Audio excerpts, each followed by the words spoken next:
नमस्कार दोस्तों, आज बात करेंगे मार्वल की नई film fantastic four the first steps की, जिसे देखकर एक बात तो साफ है, मार्वल ने इस बार विजुअली कुछ ऐसा बनाया है जो बहुत समय तक याद रहेगा।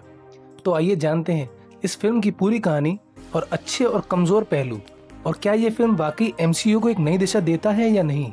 फिल्म की शुरुआत होती है एक तेज और स्टाइलिश मोन्टाज में, जिसमें हमें दिखाया जाता है फैंटास्टिक फोर की पिछली जिंदगी, कैसे उन्होंने दुनिया को बदला और लोगों की मदद की।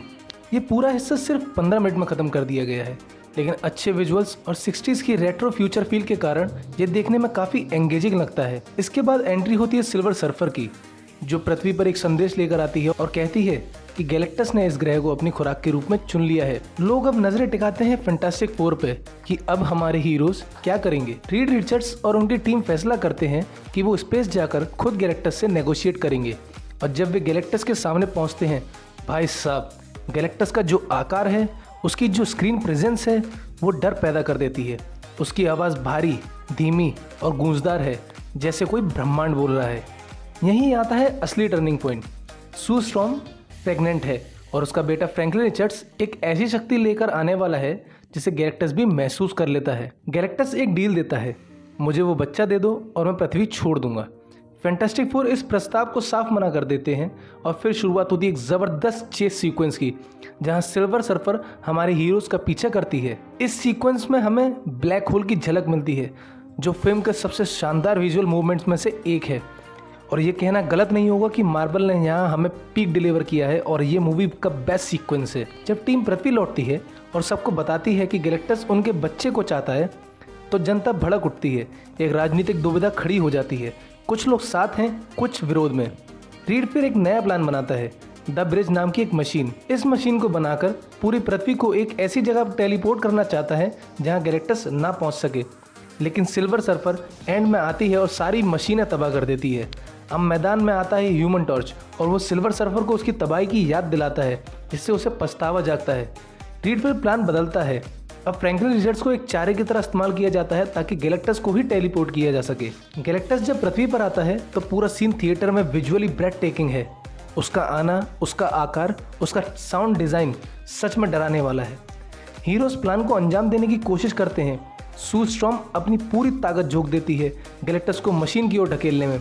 वो सफल होती है, लेकिन इसी वजह से मूवी के एंड में उसकी जान चली जाती है। और फिर आता है असली जादू, फ्रैंकलिन रिचर्ड्स, जो अभी सिर्फ एक बच्चा होने के बावजूद भी अपनी माँ को वापस जिंदा कर देता है।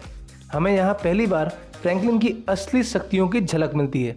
एक बच्चा जो रियलिटी को मोड़ सकता है, लाइफ और डेथ को कंट्रोल कर सकता है। अब बात करते हैं मूवी के पोस्ट क्रेडिट सीन की, और ये पोस्ट क्रेडिट सीन यकीन मानिए आप बिल्कुल भी मिस नहीं करना चाहेंगे। पोस्ट क्रेडिट सीन में हमें 4 साल बाद का सीन दिखाया जाता है। सू स्ट्रॉम अपने बेटे फ्रैंकलिन को किताब पढ़ा रही होती है, और दूसरी किताब वापस लाते समय उसे ये एहसास होता है कि बिल्डिंग के अंदर कोई है। जब वो पास आती है अपनी पावर्स को शुरू करके, तब वो देखती है फ्रैंकलिन रिचर्ड्स के साथ डॉक्टर डूम को, और यहीं पर पोस्ट क्रेडिट एंड हो जाता है। डॉक्टर डूम का हमें चेहरा नहीं दिखाया गया है, क्योंकि कॉमिक्स में भी ये एक बहुत मेगा इवेंट माना जाता है। अब चलिए बात करते हैं मूवीज़ में मुझे क्या अच्छा लगा और क्या बुरा लगा। सबसे पहला पॉइंट, मूवीज़ में विजुअल बहुत बढ़िया है। 60s रेट्रो फ्यूचर का टच एकदम नया और ताज़ा लगता है। लोकी सीरीज़ के डायरेक्टर ने फिर से विजुअली कमाल कर दिया है। सिल्वर सर्फर की प्रेजेंस, जो ठंडक, जो गहराई, वो शानदार थी। गैलेक्टस का अनुभव, थिएटर में उसका सीन देखना एकदम भारी और ग्रैंड लगता है। मार्वल ने उसका डर अच्छे से दिखाया है। और हाँ, वो स्पेस चेजिंग सीक्वेंस और ब्लैक होल वाला शॉट, भाई साहब, मार्वल ने यहाँ पे पीक डिलीवर किया है। अब बात करते हैं मूवी की कुछ बुराइयों की भी। फिल्म की पेसिंग बहुत तेज़ है, रन टाइम छोटा है, शायद 1 घंटे 40 मिनट के करीब, जिसकी वजह से कैरेक्टर डेवलपमेंट अधूरा लगता है। गैलेक्टस जैसे कॉस्मिक विलन को काफ़ी आसानी से हरा दिया गया, जो थोड़ा निराशा देता है। फिल्म का एमसीयू से कोई कनेक्शन नहीं, कोई रेफरेंस, कोई सेटअप नहीं, जिससे ये फिल्म आइसोलेटेड लगती है।